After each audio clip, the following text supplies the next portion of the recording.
Now, here this afternoon with Brent Fisher, the Assistant Director for Nash County Emergency Management, and we're here talking about Hurricane Dorian's on everybody's mind. Everybody's wondering where it's going to go and what they should do. I know you've been in contact regularly. We heard the conference call earlier with the folks in Raleigh, and so I guess what we're looking at is what are we looking at as far as impacts for us here in Nash County? So right now we're looking probably 2 to 6 inches of rain, and when they say across central North Carolina, in the emergency management world, there's 33 counties that make up the central part of North Carolina, and we're on the eastern part of that. So anywhere from 2 to 6 inches of rain is what they're saying we could expect. Gust of winds up to 39 miles an hour. And they're telling us too that with the river levels currently at their current stages, that 2 to 6 inches of rain should not cause us any major flooding issues that we have to be that concerned about. Any type of flooding that does come, we are always concerned about because it could be in the form of flash flooding that may occur. So we do have to be concerned about that with people driving through water, and that's one thing that we always encourage people not to do is drive through a flooded street or a flooded roadway, because you don't know how swift that water is moving. And it takes not that much of water to move a vehicle off the road and a person off the road. So more people die each year inland flooding than they do on the coast. And a lot of people think that should be reversed, but it's not. It's because of the inland flooding that we see a lot of times, and people not adhering to the barricades and so forth that are set up. Turn around, don't drown is a campaign that's out there, but that's where we see a lot of our deaths that occur during tropical storms and hurricanes is from inland flooding. So again, 39 mile an hour gusts, 2 to 6 inches of rain right now is what we're seeing. And like you were saying, if there's water on the road at all beyond what you would normally see in a heavy rainstorm, it's just not safe to drive through. That's right, because you don't know what the condition of the roadway is under that water. It could be completely washed away, and there could be no road at all. So adhere to the warnings. Do not drive through flooded streets and flooded roadways. So obviously we're not looking at a Floyd type of situation or that kind of water, which is a good thing, because we know what happened there. Now the governor has declared a state of emergency in North Carolina. Are we looking at that here in the county anytime soon? Yes, we're actually talking with our county manager this afternoon, and preliminarily we already have it prepared, and probably will be signed tomorrow afternoon sometime. And folks have obviously been told to prepare for several days. And now, I guess we're around 72 hours out from the storm at this point. At this point, where should folks be as far as being prepared? Because 39 mile an hour winds, it doesn't sound like a whole lot, but that'll bring a tree down. It sure will. Well, preparations need to take place by way of going outside. I always start outside. Go outside and look at the things that may become flying objects. A perfectly good example of that is a trampoline. If they're not secured down, they will take off and fly. So, and it could become a situation where somebody gets hurt or causes damage to your home. So you don't want that. So in any other yard ornaments or chairs, things like that could cause a problem, you certainly would want to secure those items. But then also, now that you need to have your disaster supply kit ready, and we encourage that year round, whether it's a snow event, whether it's a hurricane, whether it's a fire event that occurs at your home, is having a disaster supply kit. And that should be for 3 days or 72 hours worth of things to be in your kit. And some of those things are 1 gallon of water per person per day. So if you've got 2 people in your family, you need 1 gallon per person per day, and that's just to eat and drink with. That's not to take, if you lose power and you don't have your well, if you're on a well and you don't have power, you don't have a way of having any water. So having that water available will certainly help you through the disaster. Non-perishable food items that you can prepare very easily without electricity. Those things need to be in that kit. You need to think about any type of dietary needs, any prescription medications that you may be on or your family members on. Make sure that is in there. And then a lot of people forget about money. You know, if we lose power, the credit cards aren't going to work, the ATM machines are not going to work. So make sure that you have some cash on hand in your disaster kit. So in the event you need to go buy something or purchase something, that you can with your cash. A lot of people put, and it's very good, and a very good idea is to put important paperwork. You know, copies of your insurance policies, copies of your Social Security, your driver's license, any type of insurance paperwork, birth certificates, just important papers that in the event you're starting to recover from a disaster, you may need those papers. So just making copies, put them in a Ziploc bag, put them in your disaster supply kit. And what I recommend to people is put them in a Ziploc bag and then double bag it, just to make sure it doesn't get wet and it's protected.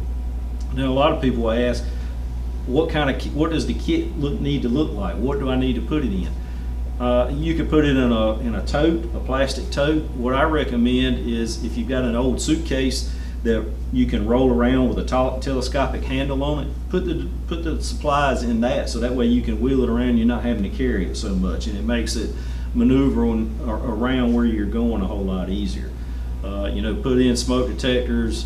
Also in your kit, a manual can opener, so in case you need to open something and you're without power, electric can opener certainly is not going to work. So those are some of the things that you should be doing now prior to the storm, because once a warning is issued or an evacuation order is issued to evacuate, that's not the time to start trying to gather those things and collect them and put it into the kit, because you're going to end up forgetting something. So, and there are some websites out there that'll tell you other things that you probably need to put in your supply kits. I guess now would probably be a good time to point one of those out. Is getreadync.org, which is readync.org is actually the website. That's right. And we've got a flyer here for readync.org, and it's got a nice list of things that you need in order to prepare for any emergency, as well as planning, etc., and how to stay informed with various contacts. There's an app that's available on for both Android and iOS,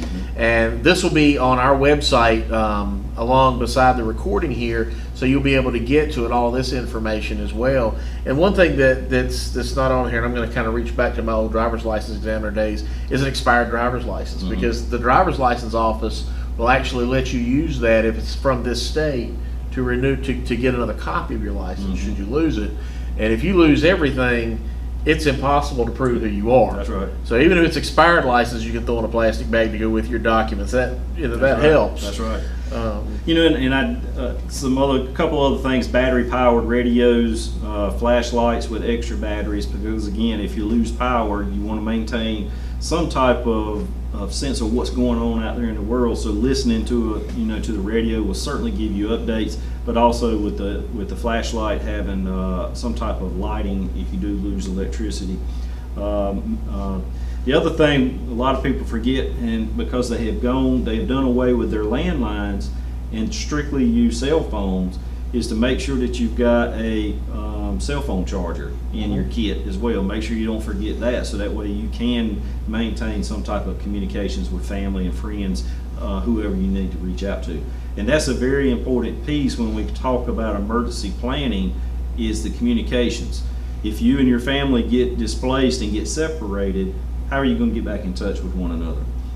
What we recommend is having an out of the area contact. So if me and my wife get separated and we can't make contact with one another, I can contact my family member that lives outside of the area, let them know where I'm at, what shelter I may be in, or wherever I may be, and so that way if my wife calls that family member, they can update them and tell them, and hopefully we can get back together. But also on this brochure, the readync.org app that is out there, actually there's a lot of good information from preparedness things, but also road conditions. We were talking about flooded streets and roads. The road conditions that are on here actually come from DOT, so they're updated periodically as the conditions change. Power outages, the local power companies also put information in here to where we're seeing power outages at. If there's any shelter, there's an open shelter button on this app. And if you're inquiring on what is the closest shelter or where can I find a shelter, any shelter that's open in the state of North Carolina that's run through emergency management will be on this app. So if you're looking to shelter in down east somewhere, say Bertie County or a coastal county, it'll show up. If you're looking for a shelter here in Nash County, it'll show you what shelters we've established and that we do have open up. If there's nothing showing up when you open that, then that means no shelters have been open at that present time. But that is a good resource to go to find out if family members living out of the area were inquiring, hey, I know you're going to this particular shelter in Nash. How about one over here in our neighboring county? Where can I go to?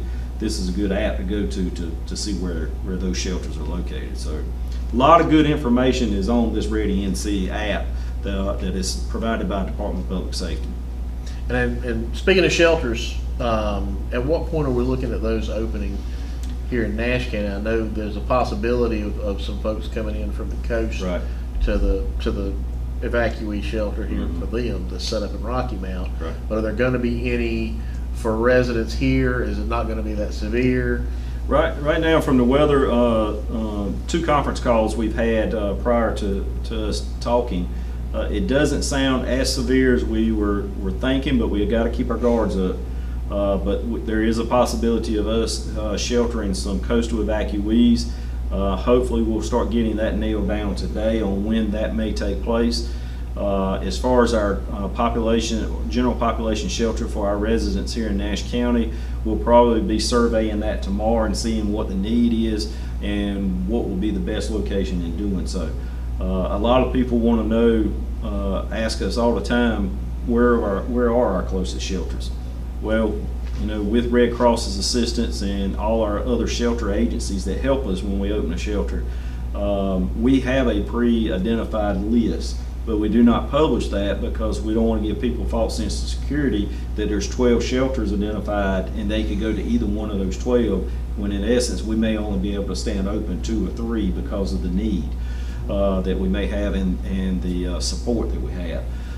So looking at this Ready NC app, following us on social media, looking at the television stations, because if we open shelters, that's where that information is going to be shared, so you have some idea where the closest shelter is to you. So we'll be surveying that probably tomorrow as we get other updates from the Weather Service on what Dorian is actually doing. Okay. And, you know, a lot of folks, obviously, if trees do start coming down, power obviously goes out. A lot of folks around here, with us being a rural community, we have generators and things of that nature, and a whole nother safety issue comes into Yes. play there with CO2 poisoning and that. That's right. If you want to speak on that for a Yeah. minute. So if you do have a generator, now's the time to go out and make sure that the generator runs properly. If there's any type of maintenance that needs to be done to that generator, now's the time to do that. But once you do have it up and running and everything appears to be okay with it, you know, once you get it set up, and it doesn't need to be right next to a door or right next to a window, because that's where that CO is going to come into the house and can hurt you, can kill you. So you want to make sure that generator is set far enough away from the house, from any openings that come into that house. You want to make sure that it's set up far enough away from that so that CO, carbon monoxide, is not coming into the house. Now, running drop cords, some people have just run a few drop cords to run the refrigerator and a light and maybe a fan or something on. You want to make sure that you protect that cable, that cord, because you don't want it to get pinched in the door and that could cause a fire hazard or an electrical hazard. Electrocution could happen, so you don't want that to happen. Just monitoring that. But then if you've got it hardwired in, you want to make sure that you've got an electrician to check that out, because people have gotten electrocuted by not doing it the proper way. So we want to make sure everybody stays safe and does it the correct way.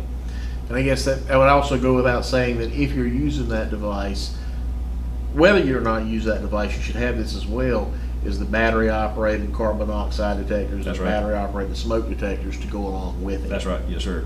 Because you want to make sure if you lose power and while you're sleeping, you still have that coverage of a smoke detector or a carbon monoxide detector picking up any of that CO that may be coming into the house. Because there is no odor to That's that. right. It won't wake you up. That's right. It'll put you to sleep. That's right. It'll make you more sleep, make you feel like you need to go to sleep, and it'll actually kill you if you're not in fresh air. Now, also, as far as refueling your generator, you want to make sure that you cut the generator off, allow it to cool down enough where if gas does spill, it doesn't cause a fire or cause a burn to you. So you want to make sure you cut it off, let it cool down for a period of time, and then fuel the generator. Now, should this, so obviously we're still in what they call the cone of uncertainty. Should it track further west? Right now it's obviously tracking more to the east, but should it jog at all to the west? At what point would the emergency services in the county have to stand down from actually putting themselves in danger? So what we have enacted here in the county, and it's worked well for us in the past, and this all come about during Hurricane Fran and Floyd, primarily Fran, is we had responders out responding to calls, and trees were falling down in front of them, behind them. I think we had one time a tree fell on a fire truck responding to a call, power lines falling down. So we suspend operation at 40 miles per hour sustained winds. That's not a gust. That's if we've got constant wind at 40 miles an hour, we cease operation, and we'll just keep a track of those calls, and as soon as it's safe to get back out there, we'll start sending the responders back out. And going along with that, a few things that aren't considered 911 emergencies. Obviously, cable going out, your power's out. That's not something, you have real emergencies with trees falling and things of that nature, or people that can't get to the hospital actually need to get there. Right. So it'd probably be not a wise idea to call for something that really can't be helped through here. Yeah, I mean, keep it to what we refer to as emergency situations. As far as power being out, I mean, if you call the 911 center to report your power being out, we don't have any magical numbers. A lot of people think we have a different number than what the general public has. We have the exact same number. So there's really no need to call 911 unless you do have an electrical emergency because that power has gone out. You know, power lines laying on top of the house, it's laying on top of the car, you know, that type of thing. Certainly call 911. But if you just lose power, there's no need to call 911. You just need to contact and you need to know what that number is now, so that way you don't have to search for it when the power does go out. You won't put it in your phone, but that's the same number that we call, so just use that same number. There's no need to call 911 for that. And obviously we have on the screen behind us, we've got the 11:30 briefing from this morning on Dorian itself, and I'm sure everybody kind of wants to know what, you hear uncertainty this, uncertainty that, and you hear what might happen in Raleigh or what might happen on the coast. What can we, looking at this, kind of walk us through what we're looking at here? Okay. So this is the 11:30 briefing from the National Weather Service in Raleigh. Once I'm going to zoom it in, so I'm going to step over here. So once we get these, we go through the webinars and the conference calls, they will actually send us the PowerPoints that they taught from, and then I try and share them out to everybody, so that way preparedness-wise, they can start their preparedness activities and share it with employees and family members and so forth. But as they've stated, this is still a powerful and dangerous storm. Likelihood continues to increase that central North Carolina will see some sort of impacts from this storm, and just like we reported or talked about earlier, that 2 to 6 inches of rain, 39 mile an hour gust of wind is what we could expect here in Nash County. The forecast track continues to bring the storm dangerously close to the Carolina coastline. You see the cone of uncertainty there. That doesn't mean that winds and effects will not be felt outside of that wide area there. That's just where the center of the storm could be tracking as it moves forward. So that's called the cone of uncertainty. Impacts in the form of gusty winds and heavy rainfall are likely. Certainly as you go more east and southerly toward the coast, the winds are going to pick up and the rainfall amounts could be much higher. So now is the time to begin those preparations and not wait till Wednesday. And that's when we're expecting to start seeing some of our impacts. Is the winds are going to start picking up some Wednesday into Wednesday night. The majority of it will be Thursday, and from what we were told earlier, Friday should be a clear day here for us. So it's mainly going to be a Wednesday evening, Thursday time frame type of event for us here in Nash County. Just moving through a couple of these slides here. This is a good situation overview on the type of hazards, or there on the left hand side of this slide where it shows the wind, the flooding and rain and tornado. Winds, there is a potential for a tropical storm strength wind gusts, and that's what they're projecting here for Nash County is tropical storm force winds. And this can blow over trees and power lines. Mainly this is east of the US 1 corridor, and the timing of this is Thursday afternoon and evening. Flooding, again, rainfall amounts of 2 to 6 inches could result in localized poor drainage and urban flooding, so we could have some flash flooding that we see in and around our community. So again, be aware of that. The highest rainfall amounts will be east of I-95 corridor. So as the further east you go, you're going to see those rain amounts increase, and that's going to be Wednesday night through Friday morning.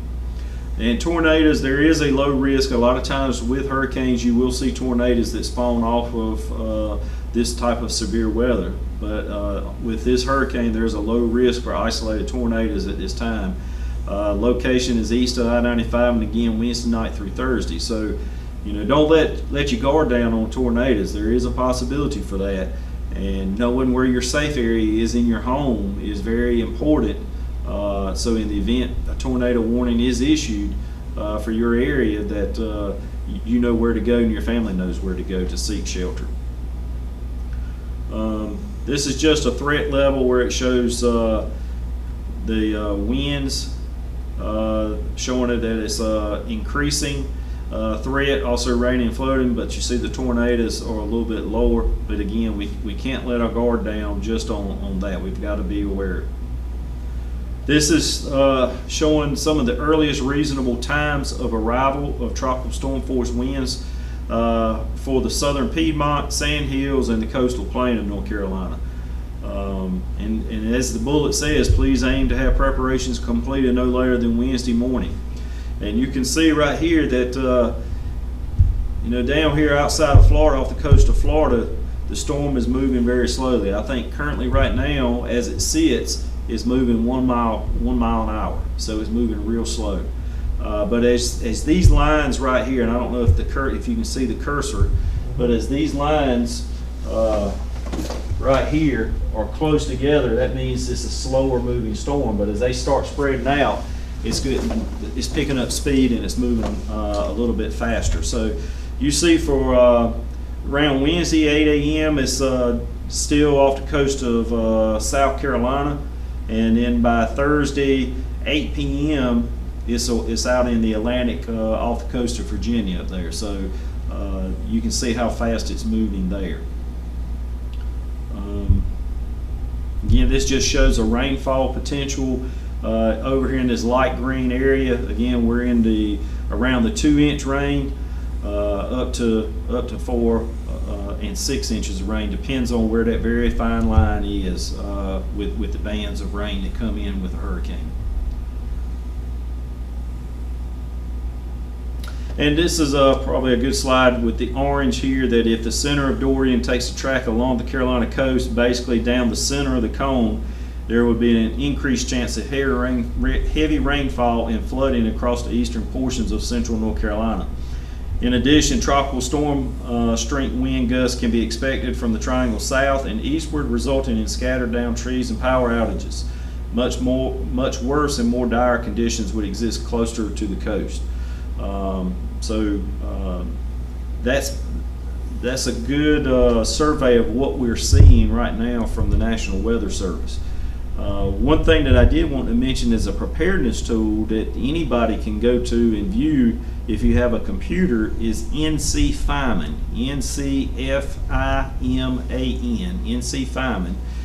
If you do a Google search on that, that will pop up, and that actually shows you all the creeks that have rain gauges on them, and the rivers. So I know Swift Creek's got gauges, and also the Tar River has gauges on it. So at any point in time, you could pull up those particular gauges, and if either one of those creek or that river impacts you in any way, you can actually put your phone number in there, that as that river starts to increase in height and starts to get to flood stage, or that creek, it will send you an alert to your phone to let you know that creek or that river is actually changing in elevation. So, but that is anybody can go to that website, and it's a good source to look at to see what types of flooding that we may be seeing from those two bodies of water. Okay, that's good information. And as you guys are sending stuff out, we'll obviously be posting it on our website, because you send it to us about twice a day, I think, right now, when we're getting it. So as updates come in, we'll be putting it on our website and our social media. You can also find it on the Nash County Emergency Management's website and social media. You can find it on the ncready.org. That's right. ncready.org stuff. There's a wealth of information available out there. If you lose, obviously, access to your computer, you have your smartphone. As long as you've got your chargers, you'll be able to still access any information that you need. I appreciate your time today, and hopefully we won't have to do a follow-up to this later. We'll just stay to the east, and we'll all have a nice weekend. Yeah. Well, one last thing that I would like to say is I'd like the citizens to be prepared. So take the time now to do that. And again, we've got a lot of resources that can help you get prepared. So to make use of those good resources. And I'd like to say thank you to all the shelter team members that actually, and if I start listing them all, I'll forget an agency, so I'm not going to list them all, but that there is a lot of moving parts that go into disaster preparedness at the county and local levels. And there's a lot of agencies that are involved, whether they're government agencies or they're volunteer type agencies. So again, from the emergency management standpoint, we want to say thank you, because there's no way, I don't have all the resources, and I don't have all the personnel to do that, to do what we need to do. So it takes us all working together as a community whole, to make things happen and to recover a whole lot quicker and faster. So again, thank you to everybody that helps out. All right.